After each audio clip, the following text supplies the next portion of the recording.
This is the Star News Brief. I'm Mark Gitau.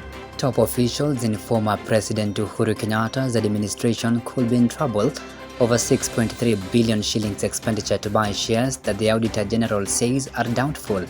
Fresh revelations have emerged of how the former regime splashed billions of shillings to buy shares in two banks in the final days of the Uhuru's rule. The money was spent without the approval of Parliament, with the then executive citing Article 223 of the Constitution that gave them a leeway. The article allows Treasury to spend within 10% range of respective MDS budget item and seek approval later from Parliament. Get a copy of The Star by subscribing to our e-paper with only 40 shillings through www.mgazeti.com. Auditor General Nancy Gathungu has questioned spending of about 50 million shillings at Kenya Maritime Authority, part of which was used to entertain MPs. A new audit shows that the authority paid 41 MPs daily subsistence allowances to the tune of 3.1 million shillings for a 4-day activity. This means each MP went home with about 75,000 shillings, which translates to about 19,000 shillings per day. Gathungu, in her review of Kenya Maritime Authority's book of account as of June 30th, 2022, said that the payment to the Transport Committee members was irregular.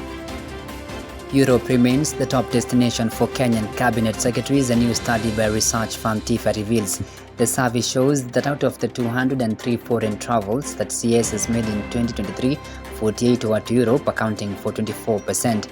CS has made 40 tours across the African continent, which translates to 20% of the trips, whereas 36 stops were to North and South America. The survey coming amid a spotlight on the value or lack of it of the numerous trips by the government officials further shows that 33 trips were made in East Africa.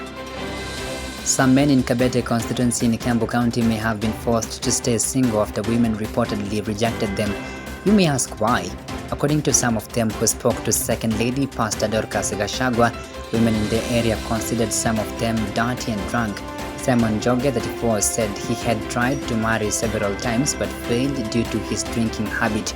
Njonge spoke at Kibishiku Secondary School, where the wife of the deputy president attended a medical camp.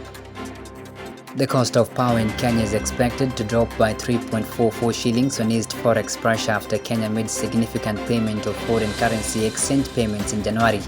Sources told The Star that the actual forex adjustment on power bills will drop by half to 3.21 shillings kilowatts compared to 6.45 shillings kilowatts reported in January. The Energy and Petroleum Regulatory Authority is yet to announce the changes.